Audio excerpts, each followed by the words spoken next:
सबसे बड़ी बात है कि मोदी कैबिनेट में एक देश एक चुनाव को मंजूरी मिल चुकी है। इसको लेकर के कैबिनेट ब्रीफिंग में तमाम बातों का जिक्र करते हुए अश्विनी वैष्णव इसको लेकर के अब आगे जानकारी ये कि शीतकालीन सत्र में इसको लेकर के सरकार बिल लेकर के आएगी। इससे जुड़ा हुआ हर एक अपडेट आप तक पहुंचाएंगे, लेकिन नजर हेडलाइंस पर।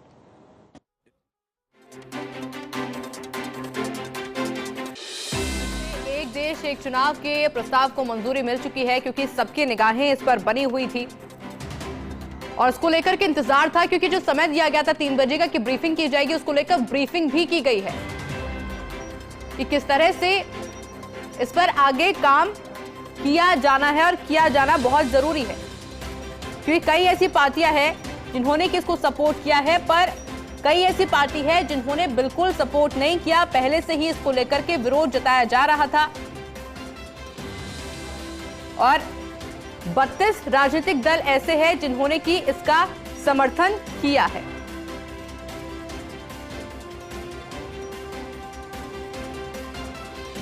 मेरे साथ दिल्ली न्यूज एडिटर अदिति नागर फोन लाइन पे जुड़ चुकी है। अदिति, काफी समय से देखा जा रहा था, प्रधानमंत्री भी बोल रहे थे, गृह मंत्री अमित शाह भी बोल रहे थे, चर्चाएं लगातार जारी थी और आखिरकार कैबिनेट की मंजूरी इसको मिल चुकी है। बिल्कुल, देखिए प्रधानमंत्री नरेंद्र मोदी ने तो लाल किले की प्राचीर से कहा था कि बार बार चुनाव होने से देश की प्रगति में बाधा उत्पन्न हो रही है और देश को एक राष्ट्र एक चुनाव के लिए आगे आना ही होगा। सबसे महत्वपूर्ण बात यही है। दूसरी बड़ी बात है कि 17 सितंबर को ही गृह मंत्री अमित शाह ने ये कहा था कि बीजेपी के नेतृत्व वाली एनडीए सरकार अपने मौजूदा कार्यकाल में वन नेशन वन इलेक्शन को लागू करेगी।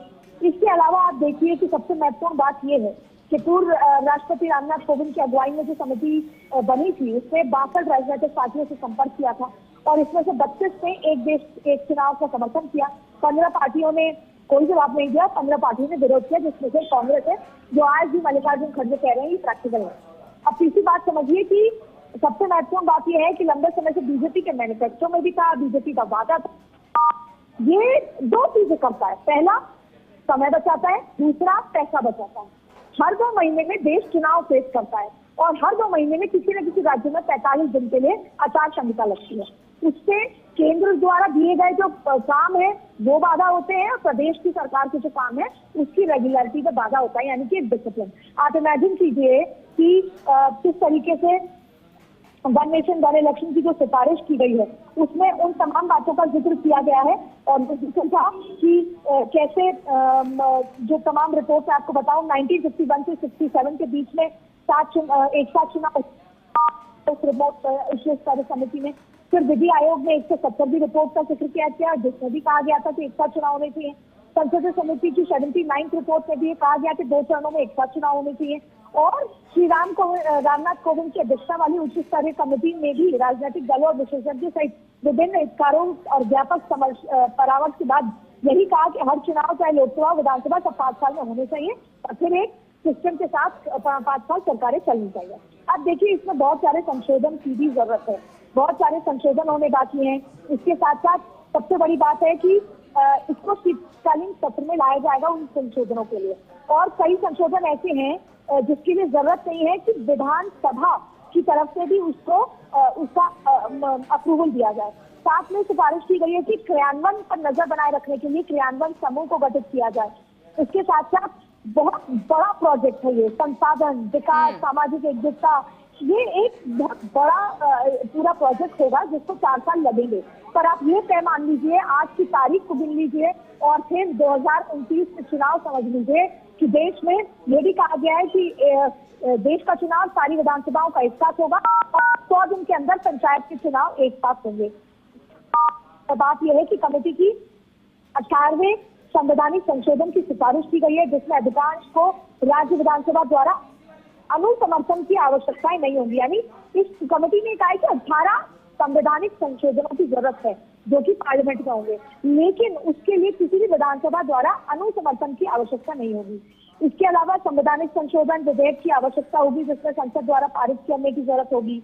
विधि आयोग ने भी एक चुनाव करने का अपनी रिपोर्ट जल्दी पेश की बात की, विधि आयोग की तरफ से भी एक रिपोर्ट की बात थी और वो भी अपनी तरफ से पेश कर सकता है। प्रधानमंत्री नरेंद्र मोदी हमेशा से प्रबल समर्थक रहे हैं, तो अब आप ये समझ लीजिए कि 2029 में लोकसभा विधानसभा और अगले 100 दिन में उन्हीं के साथ नगर पालिकाओं तथा पंचायतों जैसे स्थानीय निकायों की भी चुनाव एक साथ किए जाएंगे और ये आज नींव रख दी जा चुकी है।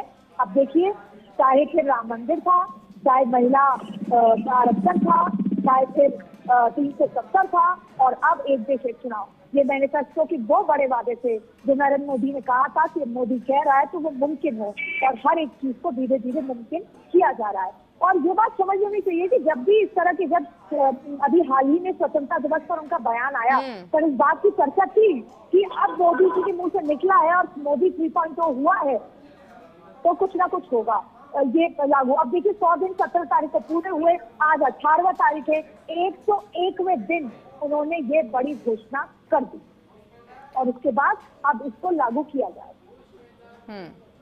अदिति, अभी आपने एक आंकड़ा दिया कि 15 पार्टियां ऐसी है जिनको कोई मतलब ही नहीं है कि आप कैसे भी कर लीजिए।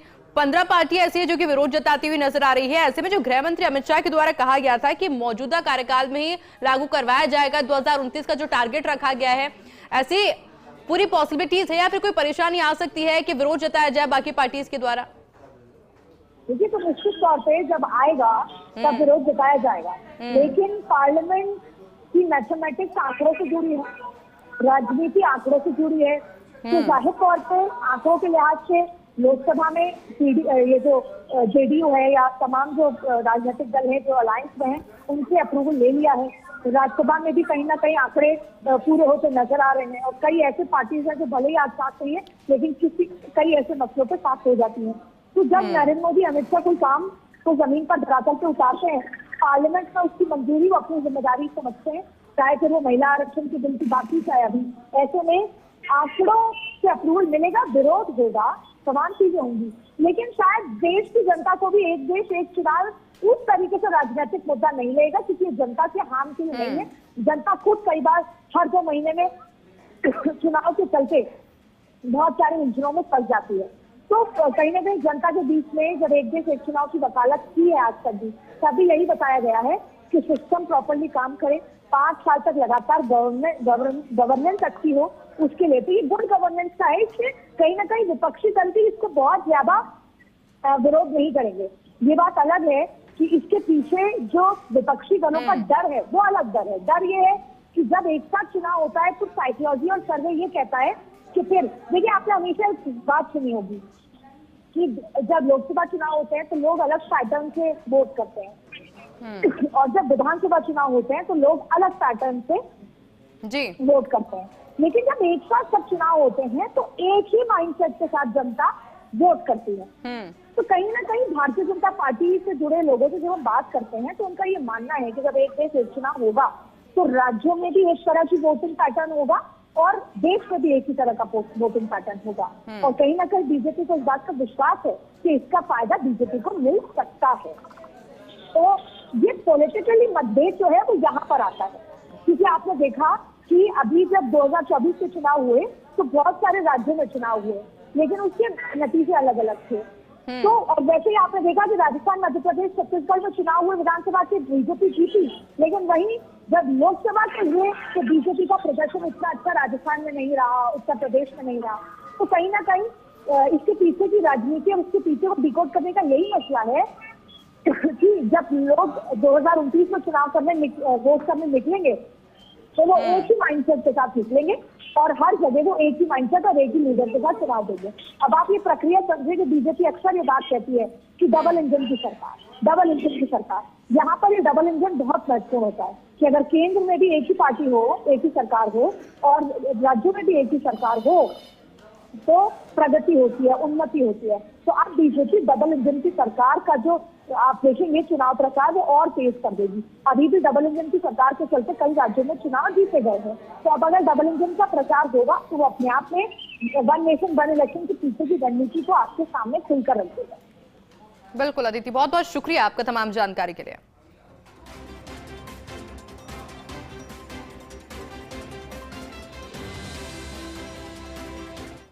वन नेशन वन इलेक्शन यानी कि एक देश एक चुनाव को प्रस्ताव को मंजूरी मिल चुकी है क्योंकि निगाहें बनी हुई थी 32 ऐसी पार्टियां जिन्होंने की सपोर्ट किया है, 15 ऐसी पार्टियां जो कि लगातार विरोध जताती हुई आ रही है। हालांकि देखना होगा कि आगे की तस्वीर आखिर क्या कुछ देखने वाली होती है।